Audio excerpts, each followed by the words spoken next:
कारण काल मला रेकॉर्डिंग नाही करता आली, सो मला थोडंसं दुःख वाटलं त्याचं. चला मग आपण रुरल डेव्हलपमेंट बघितलं. रुरल डेव्हलपमेंटची आपण काय बघितली होती रे, डेफिनेशन बघितली होती है ना. त्याच्यानंतर आपण काय बघितलं,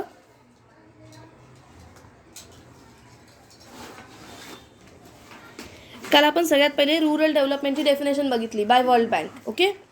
त्यानंतर जर का तुम्हाला रुरल डेव्हलपमेंट करायची असेल तर कशावर फोकस करावा लागेल, तर सगळ्यात पहिले लोकांच्या ऑक्युपेशनवर, म्हणजे लोक काय व्यवसाय करतात त्याच्यावर. मग व्यवसाय किती प्रकारचे आहेत आपल्याकडे? 3 आहेत. कोणते कोणते 3 सेक्टर्स आहेत बघा. मग फर्स्ट आहे ॲग्रिकल्चर सेक्टर. ॲग्रिकल्चर सेक्टरमध्ये म्हणजे काय रे, तर मग the rural population in India is classified into agricultural sector. काही लोक ॲग्रिकल्चर सेक्टरमध्ये क्लासिफाय होतात. Okay. Which has been subdivided as agriculture and allied activities. शेती करतात म्हणजे फक्त शेती करतात का, तर नाही, ते शेतीसोबत शेती संलग्न व्यवसायसुद्धा करतात. म्हणजे बघा, शेतकरी व्यक्ती 12 महिने शेती करेल का? नाही. त्याचा हंगाम झाल्यावर त्याला दुसरा व्यवसाय शोधावाच लागेल की नाही. मग शेतीशी संलग्न व्यवसाय, जसं काही लोक चाऱ्याचा व्यवसाय करतात, काही लोक दुधाचा व्यवसाय करतात, दुधाचे पदार्थ, काही लोक कोंबड्या पाळतात, काही लोक शेळ्या मेंढ्या पाळतात है ना. हे अलाइड ॲक्टिव्हिटीज काय करत राहतात, शेतकरी लोक करतात. काही लोक तर मासेमारी करतात. काही तुम्हाला मागेच आता मी एक्झाम्पल दिलं, काही लोक शिंपल्यांची शेती करतात, त्याच्यातनं मोती मिळतात त्यांना है ना. म्हणजे हंगामी पीक घेऊन झालं की त्यांना दुसरे काहीतरी व्यवसाय करावा लागतो. म्हणून त्यांनी इथे म्हटलं आहे की agriculture includes agriculture plus allied activities. Allied म्हणजे ऑक्झिलरीज म्हणू शकतात, सहाय्यकारी म्हणू शकतात, सोबत काहीतरी वेगळी अजून संलग्न अशी. मग ॲग्रिकल्चरमध्ये नक्की काय काय, तर ॲग्रिकल्चरमध्ये इथे आपल्या रुरल एरियामध्ये small farmers, marginal farmers and large farmers. ज्यांच्याकडे छोट्या प्रमाणात शेती आहे, स्मॉल फार्मर्स, मार्जिनल जेवढी तेवढी शेती आहे, मार्जिनल फार्मर्स आणि लार्ज फार्मर्स. लार्ज फार्मर्स म्हणजे ज्यांच्याकडे जास्त प्रमाणावर शेती आहे, असे शेतकरी आपल्याकडे इन्क्लूड आहेत. मग अलाइड ॲक्टिव्हिटीजमध्ये काय काय येतं, तर त्यांनी दिलेलं आहे बघा. प्लांटेशन्स, रोपं लावणं, फॉरेस्ट्री, जंगलं जपणं, फिशरीज म्हणजे मत्स्य उद्योग, डेअरी, दुग्ध उद्योग आणि हॉर्टिकल्चर बागायती शेती. छोट्या बागा असतात ना फळांच्या, बागायती शेती. असे हे काय आहेत, अलाइड ॲक्टिव्हिटीज आहेत. कोणाच्या? शेतकऱ्यांच्या. ॲग्रिकल्चरला अलाइड ॲक्टिव्हिटीज या आहेत. आलं लक्षात. सेकंड सेक्टर होतं आपल्याकडे industrial sector. Okay. Industrial sector is define as economic activity. सुनो मेरी बात. इंडस्ट्रियल सेक्टर म्हणजे काय? इकॉनॉमिक ॲक्टिव्हिटी, ज्याच्यामध्ये रॉ मटेरियल कन्वर्टेड इनटू किंवा raw material processed into final goods, finish goods, final goods. Raw मटेरियलपासून तुम्ही काय बनवतात? फिनिश गुड्स बनवतात. या इकॉनॉमिक ॲक्टिव्हिटी जिथे असते तो कोणता सेक्टर? Industrial sector. ओके. मग इंडस्ट्रियल सेक्टरमध्ये इथे आपल्या विलेज एरियामध्ये किंवा तुम्ही म्हणाल रुरल एरियामध्ये काय काय येतं, तर स्मॉल इंडस्ट्रीज म्हणजे छोटे उद्योग. कॉटेज इंडस्ट्री म्हणजे कुटीर उद्योग. आपापल्या घरामध्ये छोटेसे उद्योग असतात ना, तसे कॉटेज इंडस्ट्री. आणि रुरल इंडस्ट्री, ग्रामीण भागातल्या सगळ्या इंडस्ट्री. बघा तुम्ही म्हणाल स्मॉल इंडस्ट्री म्हणजे मॅम छोटे व्यवसाय. नंतर कॉटेज इंडस्ट्री म्हणजे घरातल्या घरात. मग जे मोठे व्यवसाय आहेत रुरल एरियातले ते कुठे धरणार? मग सगळ्या छोट्या मोठ्यांना मिळून रुरल इंडस्ट्री, ग्रामीण उद्योग. समजलं तुम्हाला? इंडस्ट्रियल सेक्टर म्हणजे आपण काय बघतोय, तर इंडस्ट्रियल सेक्टरमध्ये पैसा कुठून कमवला जातो, कसा कमवला जातो ते बघतोय आपण. शेतीच्या बाबतीमध्ये.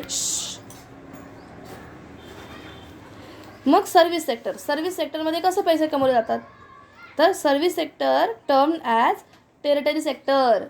ॲग्रिकल्चर होतं प्रायमरी, इंडस्ट्रियल होतं सेकंडरी, आणि आता सर्व्हिस आहे टेरिटरी, तृतीय क्षेत्र. इथे काय केलं जातं, provision of services not only to businesses but also to final consumer. म्हणजे फक्त व्यवसायांना सेवा दिली जात नाही, तर कोणाला दिली जाते? फायनल कन्झ्युमरला पण. म्हणजे मला एक सांगा, कुरिअर कंपनीवाले आहेत, आपण ऑनलाईन ऑर्डर केली, कंपनीसाठी ते लोक आपल्यापर्यंत माल पोहोचवतात है ना. कंपनीच्या हिशोबाने म्हणाल तर कंपनीसाठी आपल्यापर्यंत माल पोहोचवतात, आपल्या हिशोबाने म्हणाल तर आपल्यासाठी आपल्यापर्यंत माल पोहोचवतात. आहे की नाही. म्हणजे सर्व्हिस इंडस्ट्री या सर्व्हिसेस प्रोव्हाइड करतात, फक्त बिझनेसेसला नाही, व्यवसायांना नाही, तर अंतिम ग्राहकाला सुद्धा, फायनल कन्झ्युमर्सला सुद्धा. आलं का लक्षात? मग याच्यामध्ये काय काय इन्क्लूड आहे? लाईक अकाउंटिंग सर्व्हिस, आपले सगळे रेकॉर्ड्स ठेवणं.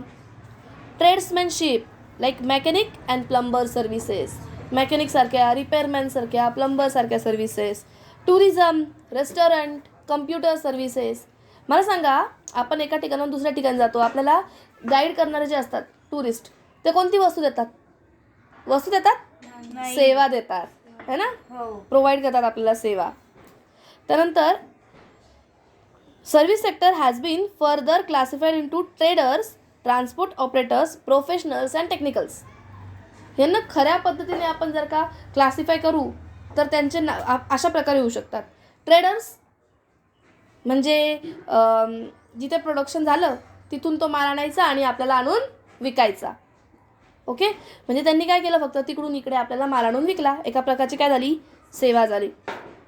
ट्रान्सपोर्ट ऑपरेटर्स, वाहतूक करणारे आपल्याला काय देतात, सेवा देतात. प्रोफेशनल्स, मग डॉक्टर येऊ द्यात, डॉक्टर असू द्यात, कम्प्युटर अकाउंटिंग करणारा असू द्यात, किंवा एखादा इन्शुरन्सवाला असू द्यात, हे सगळे कशात आले, प्रोफेशनल्समध्ये आले. टेक्निकल म्हणजे रिपेअरिंग करतायत काही लोक कम्प्युटर रिपेअर करतायत, काही लोक आपल्याला इंटेरियर करून देत आहेत, ह्या सगळ्या गोष्टी काय झाल्या, टेक्निकल. आलं का लक्षात? त्यांनी काय केलं, इथे यांना क्लासिफाय केलं. कसं? Technical, professional, transport operators and फर्स्टवाला काय होता, ट्रेडर्स. त्यांच्यामध्ये होलसेलर आणि रिटेलर. असे हे आपले क्लासिफिकेशन झाले ऑक्युपेशनचे. कुठलं ऑक्युपेशन? Rural एरियातलं occupation. मग तुम्हाला मॅम सिटीमध्ये पण तसंच असतं ना? हो, पण सिटीमध्ये जे स्मॉल आहेत तिथे लार्ज इंडस्ट्रीज पण म्हणणार आपण. स्मॉल सर्व्हिसेस म्हणायच्या ऐवजी आपण काय म्हणणार, लार्ज सर्व्हिसेस म्हणणार, लार्ज सर्व्हिस प्रोव्हायडर्स म्हणणार. ओके. मग रुरल डेव्हलपमेंटचे काही ऑब्जेक्टिव्स तर असतील ना. रुरल डेव्हलपमेंट करणं का गरजेचं वाटलं तुम्हाला? हा जो क्वेश्चन आहे ना, हा खालचा, इथे त्यांनी म्हटलंय significance of rural development in India. भारतात रुरल डेव्हलपमेंटचं महत्त्व हे म्हणजे याचा अर्थ असं म्हणू शकते ना मी, की भारतात ग्रामीण विकासाची गरज का भासली, तर या कारणांमुळे. कळलं का? हेच महत्त्व आणि हेच गरज. ग्रामीण विकासाची गरज का आहे, तर याच कारणांमुळे. किंवा ग्रामीण विकास का महत्त्वाचा आहे, याच कारणांमुळे. ओके. मग ही कारणं किती आहेत, आपण कालच लर्न केली होती. सगळ्यात पहिला होता, सगळ्यांनी बंद ठेवायचं तोंड. सगळ्यात पहिला होता पब्लिक हेल्थ अँड सॅनिटायझेशन, म्हणजे ग्रामीण स्वच्छता आणि आरोग्य. त्याच्यानंतर आपल्याकडे दुसरं काय होतं इथे, तर इथे होतं ग्रामीण साक्षरता प्रमाण, लिटरसी रेट इन इंडिया, नाही इन रुरल एरिया. तिसरं होतं महिलांचे सबलीकरण. महिलांचे सबलीकरण म्हणजे काय, एम्पॉवरमेंट ऑफ वुमेन. नंतर तिसरं काय होतं आपल्याकडे, एम्पॉवरमेंट ऑफ वुमेन होतं. चौथं होतं enforcement of law and order, कायदा आणि सुव्यवस्थेची अंमलबजावणी. नंतर लँड रिफॉर्म्स, भूसुधारणा. त्याच्यानंतर आपल्याकडे होतं पायाभूत सुविधांचा विकास, इन्फ्रास्ट्रक्चरल डेव्हलपमेंट. नंतर होता अवेलेबिलिटी ऑफ क्रेडिट, पतपुरवठ्याची उपलब्धता. आणि लास्टला आपल्याकडे होता कोण, इरॅडिकेशन ऑफ पॉवर्टी. पॉवर्टी ना, पॉवर्टी. इरॅडिकेशन ऑफ पॉवर्टी किंवा ॲलिव्हिएशन ऑफ पॉवर्टी म्हणजे याचा अर्थ काय, तर दारिद्र्याचे निर्मूलन. एवढ्या सगळ्या गोष्टी करायसाठी आपण रुरल डेव्हलपमेंट ही कन्सेप्ट आपल्या इंडियामध्ये राबवली. ओके. मग या सगळ्या कन्सेप्ट लाईनशीर कोण सांगेल मला?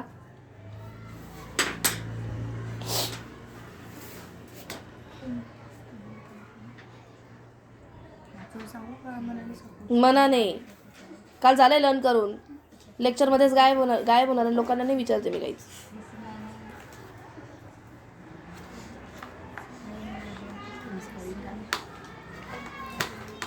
चला बोला पटकन.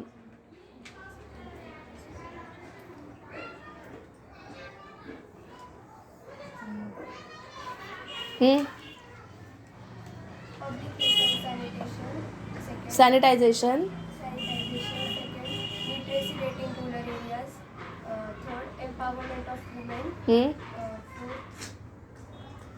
enforcement of law and order, हां. land reforms, हं. infrastructural development. infrastructural development, availability of credit, and eradication of poverty. कायदा सॉरी पहिलं काय होतं आपल्याकडे? पब्लिक हेल्थ अँड सॅनिटायझेशन म्हणजे काय? काय पब्लिक हेल्थ अँड सॅनिटायझेशन काय पहिला पॉइंट? सार्वजनिक आहे ना, सार्वजनिकच आहे ना ते. मग कधी बोलणार? सार्वजनिक आरोग्य आणि स्वच्छता. 2 नंबरचा पॉइंट काय आहे? ग्रामीण साक्षरता प्रमाण. 3 नंबरला महिलांचे सबलीकरण. नंतर कायदा व सुव्यवस्थेची अंमलबजावणी. नंतर भूसुधारणा. त्याच्यानंतर पायाभूत सुविधांचा विकास, पतपुरवठ्याची उपलब्धता आणि लास्टला दारिद्र्याचे निर्मूलन. हे आपले 8 पॉईंट्स आहेत ना. मग आता ह्या 8 पॉईंट्सला आपल्याला रॅन्डमली काय करायचं आहे? शिकायचं आहे. ओके. मग आता हीच गोष्ट आता आपण काय करूयात? मराठी मीडियममध्ये बघूयात.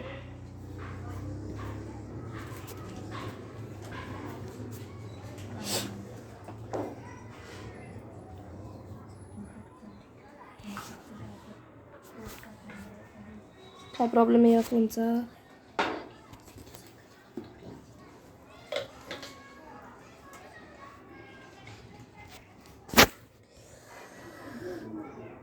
चला मग.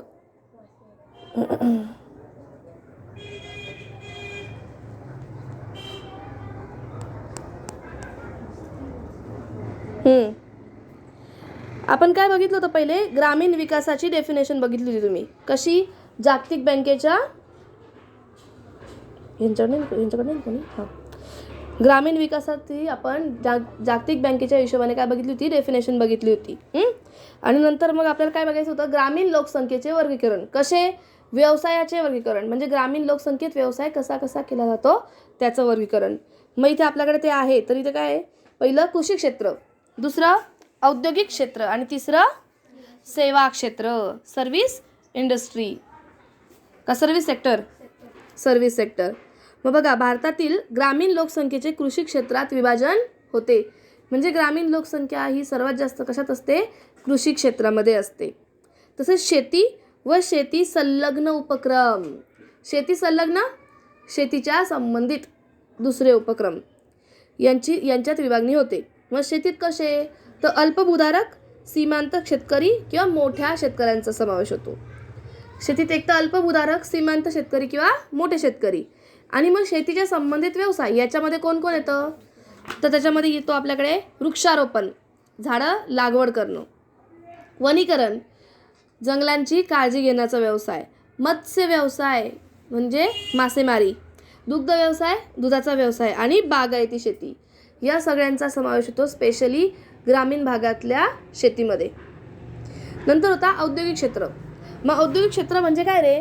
तर औद्योगिक क्षेत्र म्हणजे अशी आर्थिक क्रिया की ज्याच्यामध्ये कच्च्या मालापासून काय बनवला जातो? पक्का माल बनवला जातो. ठीक आहे. मग ह्याच्यामध्ये त्यांनी आपल्याला एक्झाम्पल दिलेलं आहे. कुठे गेलं ते? ह्याच्यात काय कशा कशाचा समावेश होतो? तर यात समावेश होतो कुटीर उद्योगाचा, लघु उद्योगाचा आणि ग्रामीण उद्योगांचा. कुटीर उद्योग जे आपल्या घरातल्या घरात उद्योग असतात, छोटे छोटे उद्योग असतात. लघु उद्योग अगदी छोट्या प्रमाणाचे उद्योग. आणि ग्रामीण उद्योग म्हणजे बाकी राहिले सगळे किरकोळ ते कशात येतील? ग्रामीण उद्योगात. नंतर आहे आपल्याकडे सेवा क्षेत्र. या क्षेत्राला तृतीय क्षेत्र असंही म्हटलं जातं. म्हणजे यात व्यापार आणि अंतिम ग्राहक या दोघांनाही सेवा पुरवल्या जातात. मग उदाहरणार्थ कोणत्या कोणत्या सेवा? मग ती लेखाकर्म असू द्यात, अकाउंटिंगला मराठीमध्ये काय म्हणतात? लेखाकर्म सेवा. त्यानंतर ट्रेडिंग म्हणजे व्यापार सेवा, कम्प्युटर सर्व्हिसेस म्हणजे संगणक सेवा, उपहारगृह रेस्टॉरंट, उपहारगृह, पर्यटन टुरिझम. तसेच किरकोळ व्यापारी, घाऊक व्यापार, वाहतूक यंत्रणा यांचाही समावेश होतो. म्हणजे थोडक्यात जे लोक सेवा पुरवतात ते कशात येतात? सेवा क्षेत्रामध्ये येतात. मग आपल्याला या सगळ्या क्षेत्रांची काय करून आणायची आहे? प्रगती करून आणायची आहे. या सगळ्या क्षेत्रांची प्रगती घडवून आणायची आहे. म्हणजेच काय होणार आहे? आपला रुरल डेव्हलपमेंट होणार आहे, ग्रामीण भागात विकास घडणार आहे. मग याची 8 महत्त्व आहेत. सगळ्यात पहिलं आहे सार्वजनिक आरोग्य आणि स्वच्छता. दिसतंय तुम्हाला? दीक्षा, साक्षी, वैष्णवी, समजतंय तुम्हाला? घाई होते का? बरं, येतोय मला आवाज. मग पहिलं आहे सार्वजनिक आरोग्य आणि स्वच्छता. मला एक सांगा, त्यांनी पहिला आपल्याला मोटिव्ह काय दिला आहे? सार्वजनिक आरोग्य आणि स्वच्छता. म्हणजे थोडक्यात काय, तर ग्रामीण भागामध्ये काय असली पाहिजे? स्वच्छता असली पाहिजे, आरोग्याच्या सेवा उपलब्ध असल्या पाहिजे. मग बघा, तेच दिलं आहे त्यांनी इथे. आरोग्य आणि स्वच्छता विषयक सेवा सुविधा, शुद्ध पाणी पुरवठा आणि माफक आरोग्यविषयक सुविधांमुळे ग्रामीण विकासात सुधारणा होतात. म्हणजे बघा, आरोग्याच्या सुविधा म्हणजे कशा? तर सगळ्या ग्रामीण भागातला कचरा काय केला जाईल? एका ठिकाणी जमा करून त्याचं विल्हेवाट लावली जाईल. म्हणजेच आपल्या गावात इकडे तिकडे कचरा पडणार नाही. कचरा पडला नाही तर मग तिकडे जे कीटक असतात किंवा ज्या माशा असतात किंवा जे डास असतात ते उत्पन्न होतील का? होणार नाही. म्हणजेच मग लोकांचं आरोग्य कसं राहील? चांगलं राहील. डास चावला, डेंग्यू झाला असं तर होणार नाही. स्वच्छता विषयक सेवा सुविधा म्हणजे शुद्ध पाणी पुरवठा. पाण्याचा पुरवठा कसा असला पाहिजे? शुद्ध असला पाहिजे, जेणेकरून लोकांचं आरोग्य चांगलं राहील. आणि माफक आरोग्यविषयक सेवा सुविधा. माफक आरोग्यविषयक सेवा सुविधा म्हणजे रे,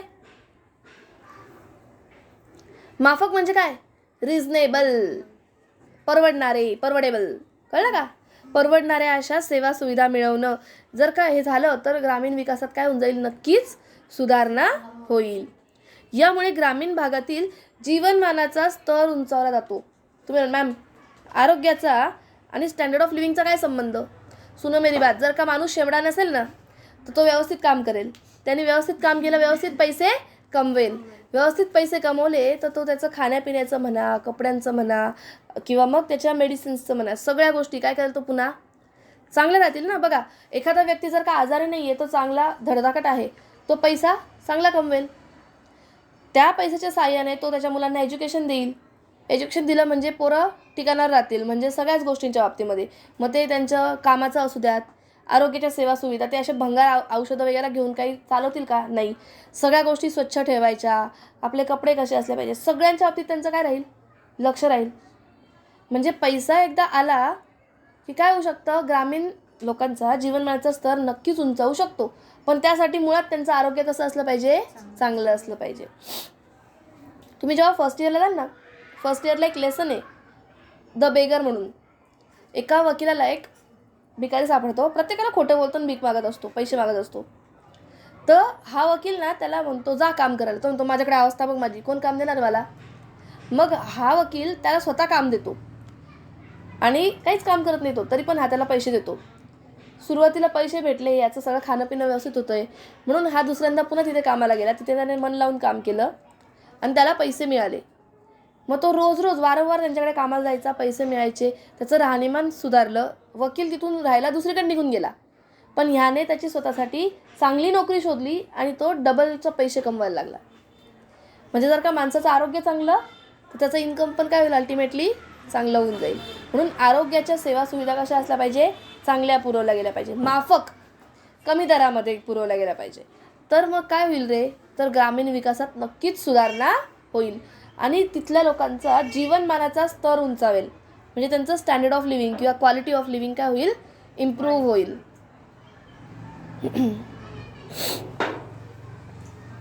सेकंड बघा, यांचं सेकंड बघून घेऊ, मग आपण बघूयात नेक्स्टवाला. 1 मिनिट होल्ड करा तरी सुद्धा तुम्ही सगळ्यांनी. ही म्हटली होती, मला इथे सापडलं तर लय भारी होईल.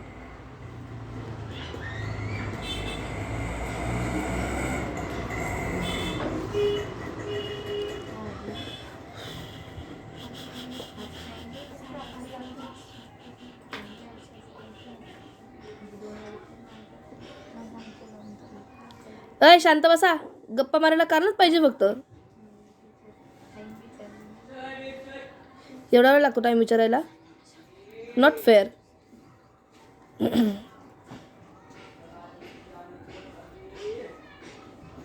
नाही, चला जाऊ द्या.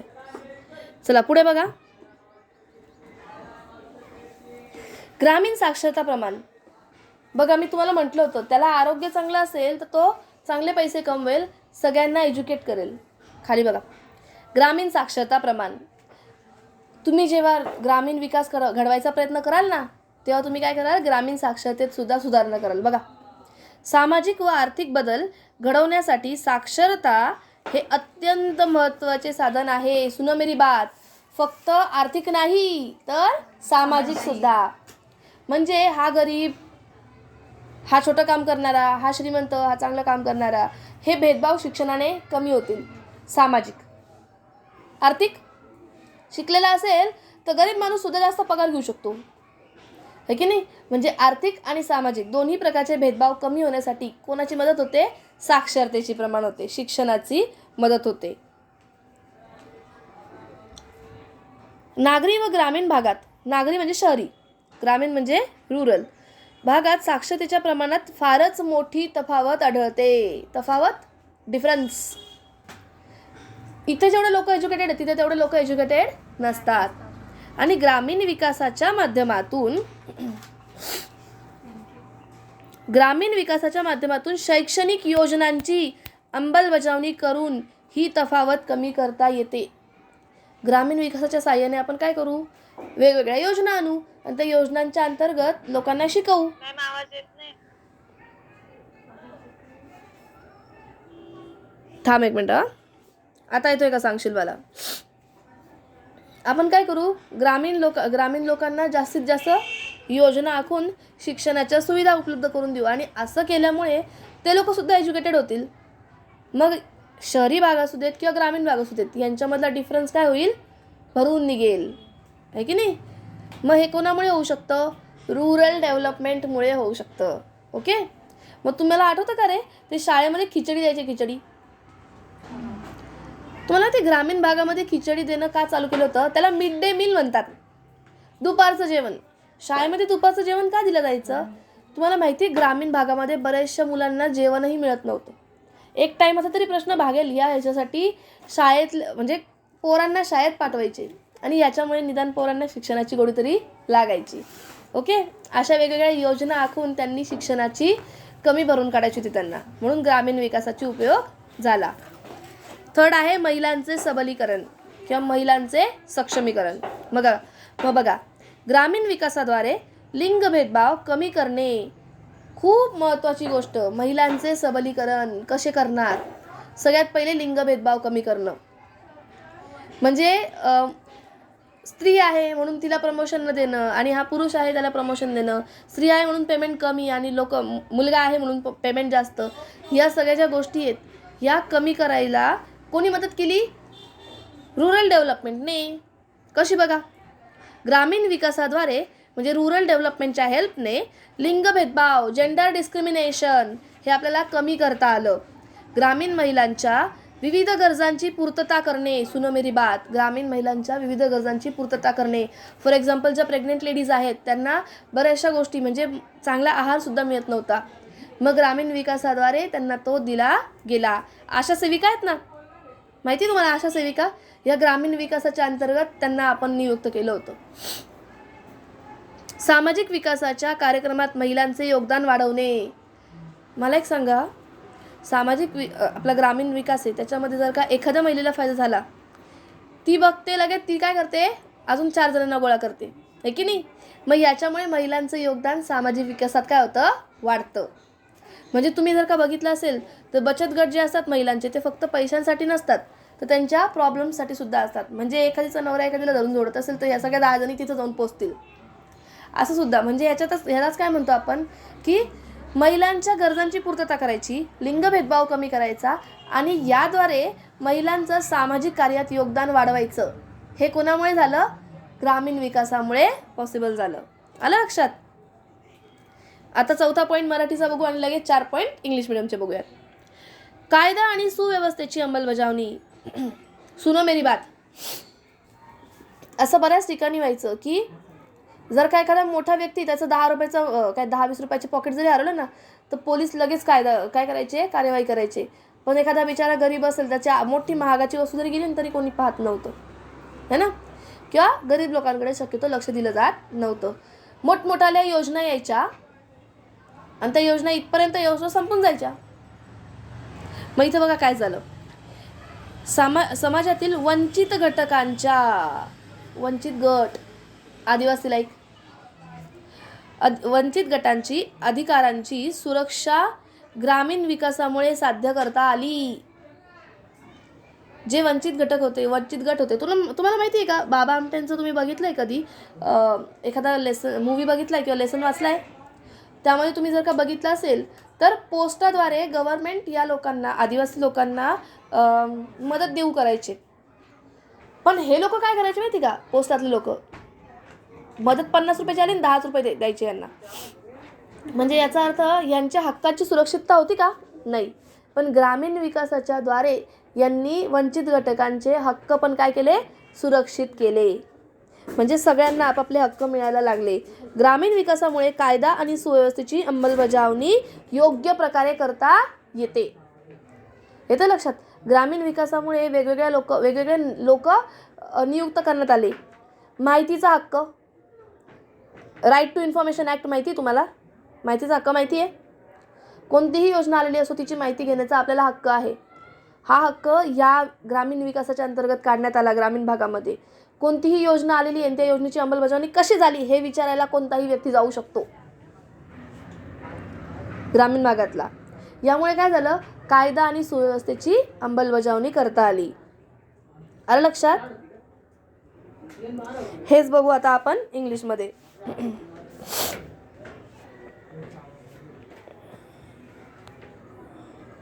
फर्स्ट बघा, पब्लिक हेल्थ अँड सॅनिटायझेशन. आहे अजून 5-10 मिनिटं आहे. नाही रे बेटा, इथे थांब एक मिनिट, थांब. Public health and sanitization.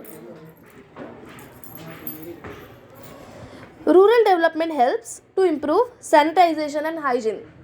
Rural डेव्हलपमेंटमुळे आपल्याला हेल्प झाली काय करायला, तर इम्प्रूव्ह करायला. सॅनिटायझेशन अँड हायजीन, लोकांचं आरोग्य, लोकांच्या इथे स्वच्छता मेंटेन करायला मदत झाली. कुणामुळे, बिकॉज ऑफ रुरल डेव्हलपमेंट. कसं, by providing safe drinking water. Rural डेव्हलपमेंटमुळे आपण लोकांना सेफ ड्रिंकिंग वॉटर पोचतं आहे की नाही याची शुअरिटी मिळायला लागली. त्याच्यानंतर affordable health facilities. By providing affordable health facilities, परवडेबल अफोर्डेबल हेल्थ फॅसिलिटीज दिल्या गेल्या. This would lead to an improvement, किंवा तुम्ही असं म्हणू शकतात this results in to.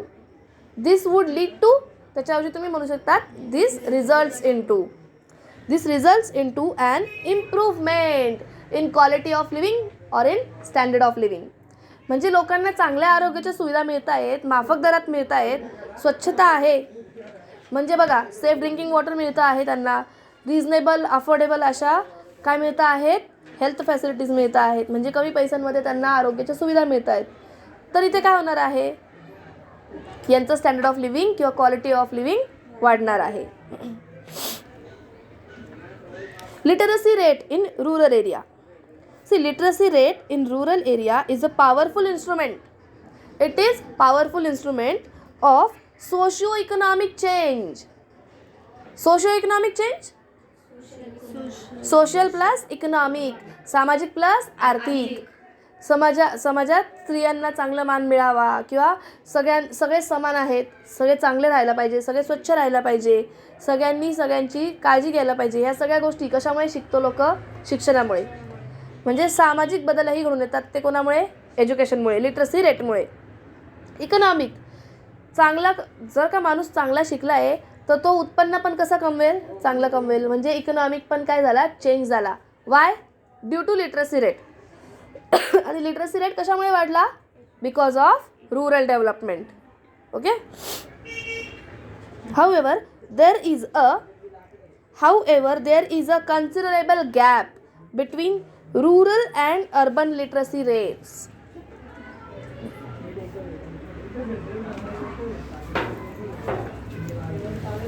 Rural आणि अर्बन लिटरसी रेटमध्ये काय होतं रे, मोठा गॅप होता. म्हणजे ग्रामीण भागामध्ये आणि शहरी भागामध्ये शिक्षणाचा काय होता, मोठा गॅप होता. Rural development help to bridge. Rural डेव्हलपमेंटमुळे दुवा झाला किंवा हेल्प टू ब्रिज, भरून काढली. ग्रामीण विकासाने भरून काढली. Rural development help to bridge the difference between किंवा द गॅप बिटवीन, काय झालं लक्ष कुठे, the gap between educational facilities at all levels, किंवा मग तुम्ही असं म्हणू शकतात की rural and urban areas. Urban आणि रुरल एरियाजचे जे एज्युकेशनचा जो गॅप होता तो भरण्यासाठी ब्रिजचं काम कोणी केलं, रुरल डेव्हलपमेंटने केलं. म्हणजे रुरल डेव्हलपमेंटच्या अंतर्गत एज्युकेशनसाठी मोठमोठाले नवीन नवीन योजना बनवण्यात आल्या. Empowerment of women. Rural development helps to reduce gender disparity. तुम्हाला डिस्पेरिटी नाही आठवते, डिस्क्रिमिनेशन लिहा, कारण हा आपण खूप शिकलोय ना आंबेडकरांच्या लेसनमध्ये. So discrimination is best word. So rural development helps to reduce gender disparity, gender discrimination, लिंग भेदभाव कमी करण्यात मदत झाली. दुसरी गोष्ट, meet the diverse needs of rural woman. Diverse needs, वेगवेगळ्या प्रकारच्या गरजा. आता एखाद्या लेडीजची गरज काय काय असू शकते, तेवढ्या सगळ्या गरजा प्रोव्हाइड केल्या गेल्या. कशाच्या अंतर्गत, रुरल डेव्हलपमेंटच्या अंतर्गत. As well as encourage their participation. याच सोबत त्यांचं पार्टिसिपेशन वाढवण्यात आलं, एनकरेजमेंट देण्यात आलं, त्यांना प्रोत्साहन देण्यात आलं. कशामध्ये, कशासाठी, for participation in community development. आपल्याच समाजाची प्रगती करण्यासाठी सगळ्यांनी पुढाकार घ्या, सगळ्यांनी एकत्र या, सामाजिक कार्यक्रमांमध्ये काय घ्या, भाग घ्या. यासाठी त्यांना काय करण्यात आलं, प्रोत्साहन करण्यात आलं, एनकरेजमेंट करण्यात आली. कोणत्या कार्यक्रमाच्या अंतर्गत, under rural development.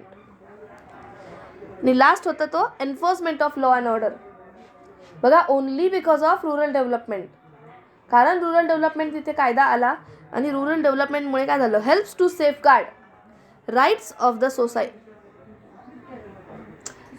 Socially disadvantaged group. Socially disadvantaged group, सामाजिकरित्या वंचित घटक, वंचित गट, आदिवासी लोक. आत्ता आपल्यामध्ये 4 चौघ आदिवासी लोक असतील तरी आपण जसे वागतो तसे त्यांच्यासोबत आपण वागू शकतो का, नाही. जर का आपण वागूच तसे शकत नाही तर यांना हक्क कसे देणार यांचे, है ना. मग यांचे हक्क त्यांना मिळवून देण्यासाठी कोणी मदत केली, रुरल डेव्हलपमेंटने मदत केली. Through proper enforcement of law and order. आणि कशी मदत झाली रे, through proper enforcement of law and order. जसा कायदा आहे तसाच्या तसा त्याची अंमलबजावणी झाली पाहिजे. जर का ती तशी झाली याचा अर्थ तिथे नक्कीच काय होणार आहे, या लोकांचे हक्क सुरक्षित राहणार आहेत. फॉर एक्झाम्पल, त्यांना 50 रुपये मिळणार होते पण ते लोक त्यांना 10 रुपये देत होते. आणि बाबा आमटेंनी हे नोटीस केलं की 50 रुपयाच्या ऐवजी त्या लोकांना फक्त 10 रुपये दिले जात आहेत. तिकडे आल्यावर कानामागे ओढायला मी,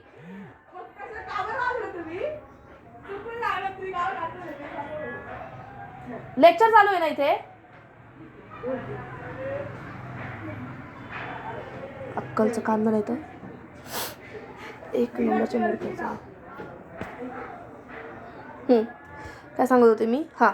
त्यांनी जेव्हा तिथे बघितलं की 50 रुपयाच्या ऐवजी या लोकांना 10 रुपये दिले जात आहेत, तेव्हा जे 50 रुपये म्हणजे किती मोठे होते, त्याच्याऐवजी 10 रुपये दिले जात आहेत. तेव्हा यांनी काय केलं, एक तर तुम्ही यांना बरोबर 50 रुपये द्या, नाही तर मी तुमची काय करतो, कंप्लेंट करतो. कारण बाबा आमटे तेव्हापर्यंत फेमस झाले होते. तुम्हाला माहिती आहे मोनॅको नावाचा देश आहे. मोनॅको नावाच्या देशाने सर्वात पहिले बाबा आमटेंचा फोटो त्यांच्या तिकिटांवर छापला होता, पोस्टाच्या तिकिटांवर. आपल्या देशात कोणाला माहिती नव्हतं असं कोणतं गाव आहे खेडेगाव आदिवासी लोकांचं, आणि तिथे असा कोणता व्यक्ती सेवा करतोय जो बिना पैशांची सेवा करतोय, हे त्यांना माहिती नव्हतं आपल्या देशात कोणाला. सगळ्यात पहिले मोनॅको देशातल्या राज्यातल्या त्या लोकांनी यांचा फोटो त्या तिकिटावर छापला, आणि तेव्हा आपल्या भारतातल्या लोकांना कळलं की असा एक व्यक्ती आहे जो इथे काम करतोय. त्याच्यामुळे यांना महत्त्व आलेलं होतं. यांनी जर का त्यांचं सांगितलं असतं की तुम्ही 50च्या ऐवजी 10 देताय, तर नक्कीच त्या माणसांना काय झाली असती, शिक्षा झाली असती. ते 50 रुपयाच्या ऐवजी ते आता 10 रुपयाच्या ऐवजी ते 50 व्यवस्थित द्यायला लागले. हे तर एक एक्झाम्पल दिलं तुम्हाला की घटक कसे वंचित राहतात. हे लोक जे वंचित गट असतात ना, यांना अजून वंचित कसं पाडलं जातं.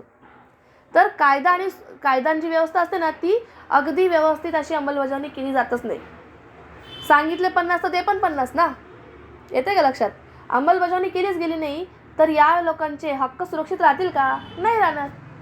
मग या लोकांचे हक्क सुरक्षित राहण्यासाठी काय केलं गेलं? रुरल डेव्हलपमेंटच्या अंतर्गत कायदा आणि सुव्यवस्थेची अंमलबजावणी होते की नाही यावर देखरेख ठेवली गेली. आलं लक्षात? हे होते तुमचे 4 पॉईंट्स.